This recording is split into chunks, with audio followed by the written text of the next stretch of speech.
Aula de ciências, começando, e agora nós iremos estudar os níveis de organização do corpo humano.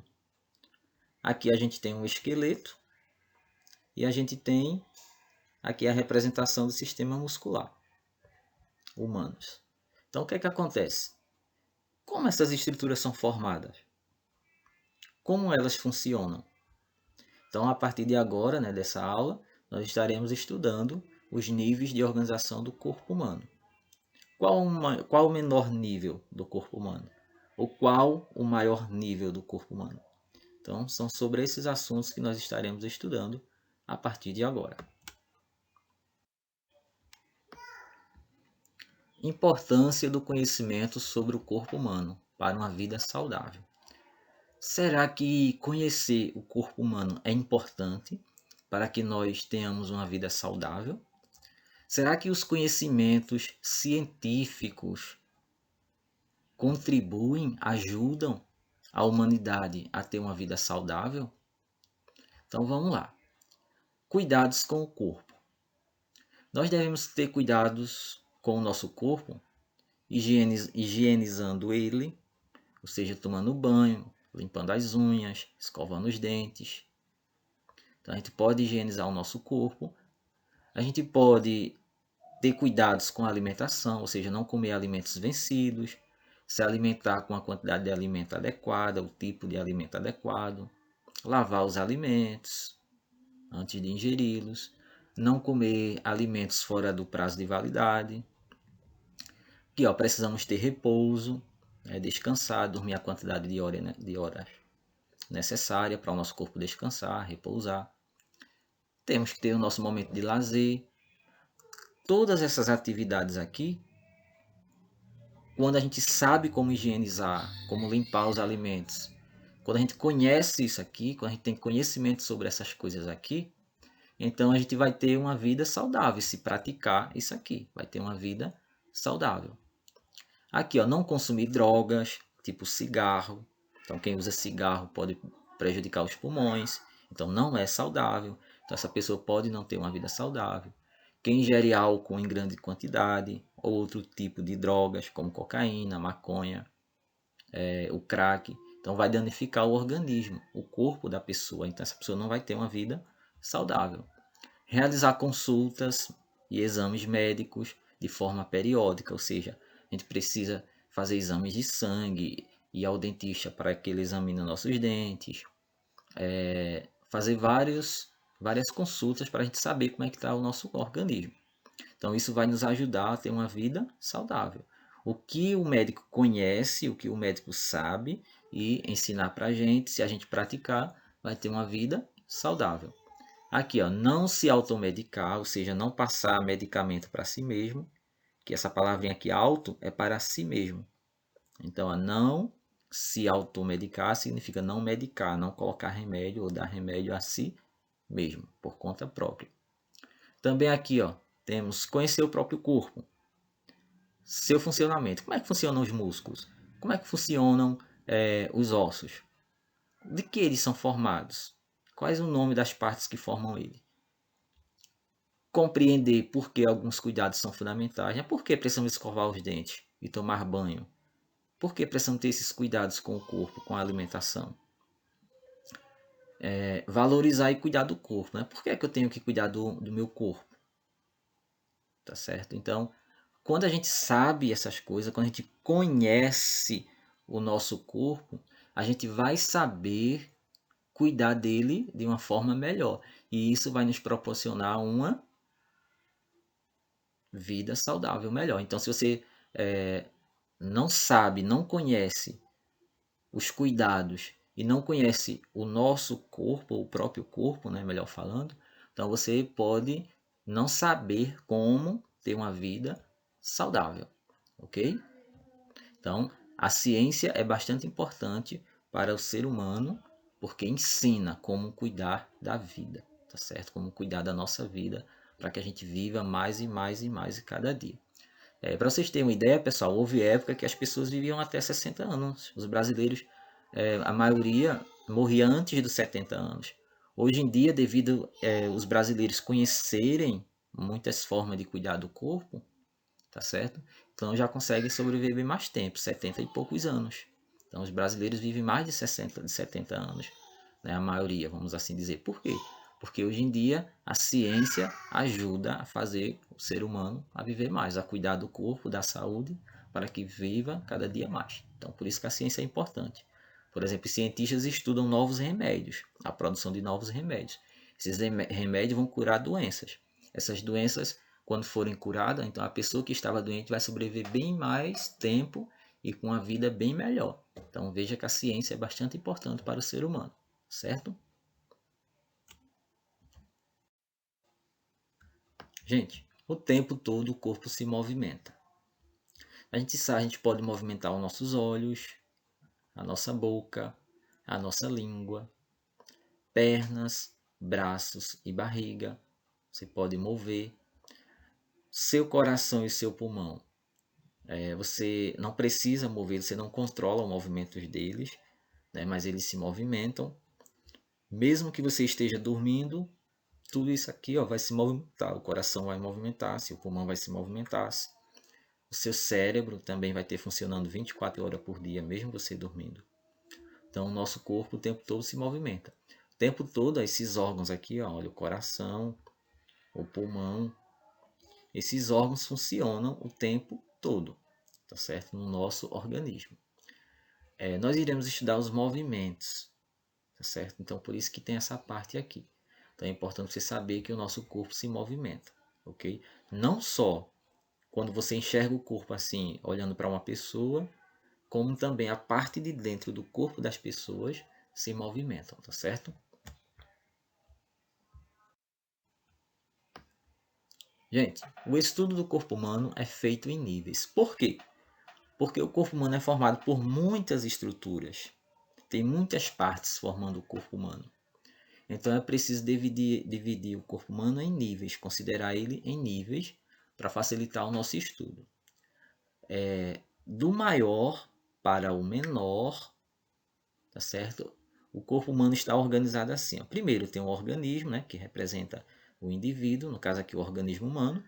Podia ser um organismo planta, ou um organismo de uma planta, podia ser um organismo de um gato, de um cachorro, qualquer ser vivo. Tá? Aqui é o organismo humano. Então, o primeiro nível, que é o maior nível, é o organismo completo, é o corpo completo. O organismo é formado por vários sistemas. Olha aqui, isso aqui é um sistema, o sistema digestório. O sistema é formado de vários órgãos, então por isso que fala aqui, ó, sistema de órgãos, porque um sistema é formado por vários órgãos. Aqui a gente tem o fígado, o estômago, o intestino grosso, olha aqui, ó, o intestino delgado. Então todos esses órgãos formam um sistema. Professor, no nosso organismo só tem esse sistema? Não. Tem muitos outros sistemas que a gente vai ver mais na frente, tá certo? Aqui é só um exemplo de sistema que forma o corpo humano. Além desse, formando o corpo humano, tem vários outros sistemas. Então aqui é o nível maior é o organismo, depois o sistema. Cada sistema é formado de órgão. Olha o exemplo aqui de um órgão. Aqui, ó, que é o estômago. Estômago, que é um órgão por onde passa o alimento que a gente ingere. Até aqui dá para ver sem o auxílio do microscópio. Mas se colocar aqui, se tirar um pedacinho aqui ó, do estômago e colocar para visualizar através de microscópio, a gente vai visualizar umas estruturas semelhantes a essa aqui, ó. As estruturas semelhantes a essas, que é o que vai ser chamado de tecido. Então a gente já sabe, o órgão vai ser formado por tecido. Voltando aqui, ó, organismo formado por sistemas, sistemas formados por órgãos e os órgãos são formados por tecido. Cada estrutura dessa que forma um tecido vai ser chamado de célula. Então, o menor nível aqui, ó, vai ser a célula. Maior nível, organismo. Menor nível, a célula. Aí eu poderia perguntar assim para vocês: qual é o maior nível de organização dos seres vivos? Aí você responderia: o organismo.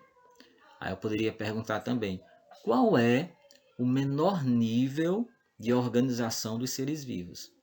A célula. Eu poderia perguntar também, gente, quais são os menores níveis abaixo dos órgãos? Você responderia tecido e célula. Eu poderia perguntar, pessoal, quais são os maiores níveis acima de tecido? Aí você colocaria o quê? Órgão, sistema e organismo, tá certo? Eu poderia perguntar assim, pessoal, quais são os níveis de organização dos seres vivos, do menor para o maior, ou em ordem crescente? Aí você colocaria célula, tecido, órgão, sistema e organismo. Se eu pedisse assim para vocês, quais os níveis de organização de seres vivos em ordem decrescente, ou seja, do maior para o menor? Aí você colocaria na ordem órgão, sistema, organismo, sistema, órgão, tecido e célula, ok? Olha aqui alguns sistemas do corpo humano. Aqui temos os músculos, né? Por debaixo da pele temos os músculos, sistema muscular, que nós iremos estudar. Abaixo dos músculos temos o sistema esquelético, que são os nossos ossos. Então, sistema esquelético, que é formado por órgãos, que são cada osso individualmente. Cada osso é formado por tecido, né? O tecido ósseo. E cada tecido ósseo é formado por célula. Mas aqui é o esqueleto completo.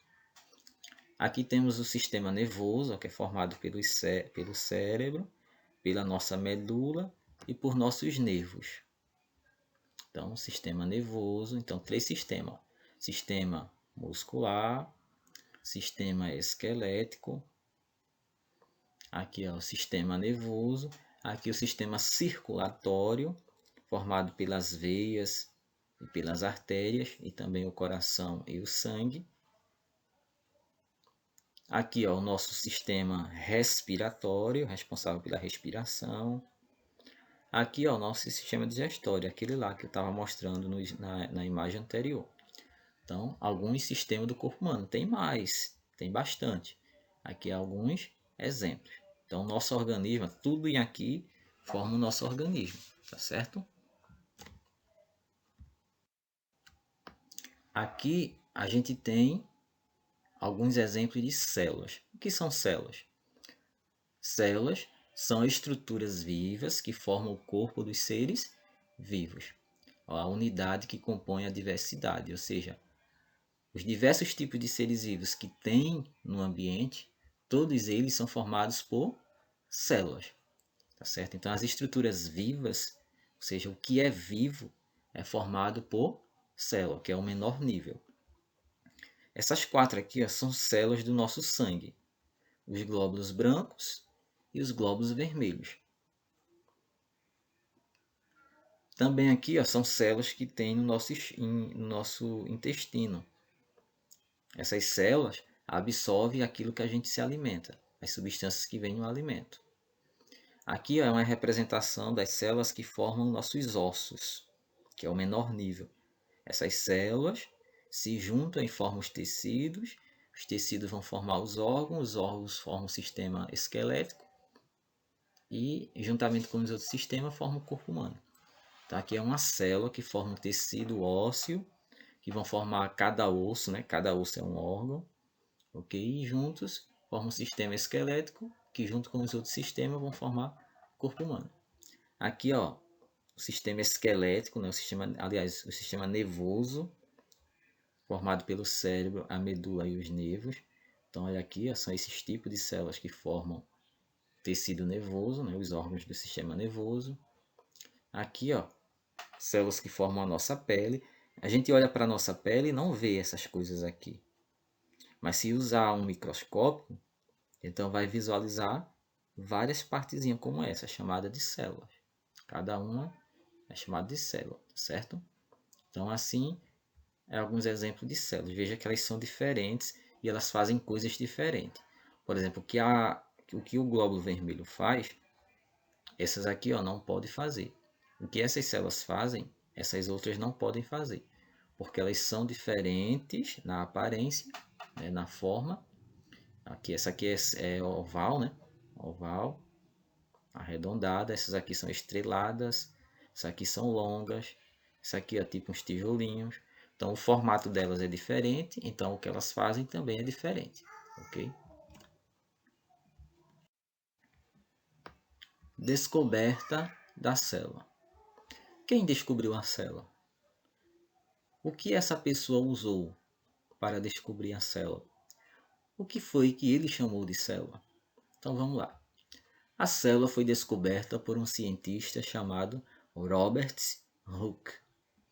Nascido em 1635, falecido em 1703. Ele observava um pedaço de madeira seca. Então, olha aqui, ó, ele retirou um pedaço de madeira, um pedacinho, colocou aqui, ó, e colocava o olho aqui, né? Olhava por aqui, enxergava aqui embaixo, né? Porque tem, esse aqui é um microscópio, então tem aqui ó, uma lente que aumenta o tamanho, né, das estruturas, e ele visualizava algo assim. E o que foi que ele viu? Diz aqui, ele viu pequenos espaços vazios.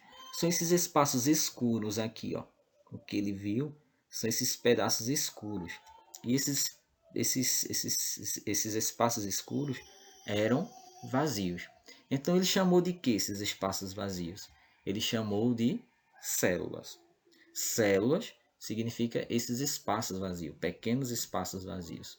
A palavra célula representa uma célula pequena, uns espaços pequenos, tá certo?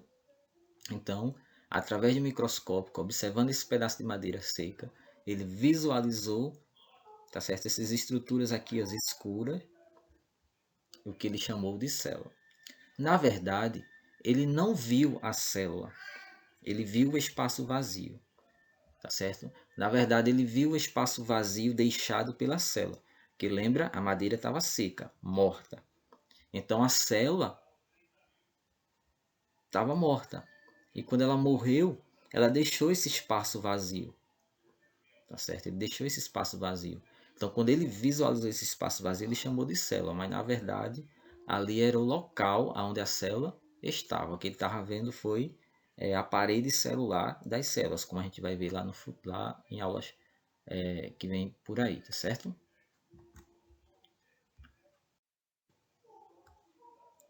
Temos aqui a teoria celular. Teoria celular criada por dois cientistas em 1838 e 1839, então de um ano para o outro. Quem foram esses cientistas que criaram essa teoria celular? Então, Matthias Schleider e Theodor Schwann.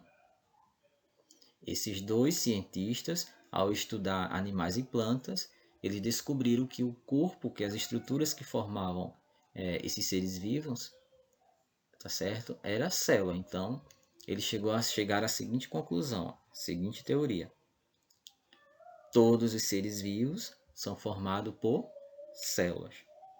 Ele observou que todos os seres vivos são formados por células. E essa teoria ainda é aceita nos dias de hoje. Dos dias de hoje, atualmente, só é considerado como ser vivo quem for formado por células. Se não for formado por célula, não é considerado um ser vivo.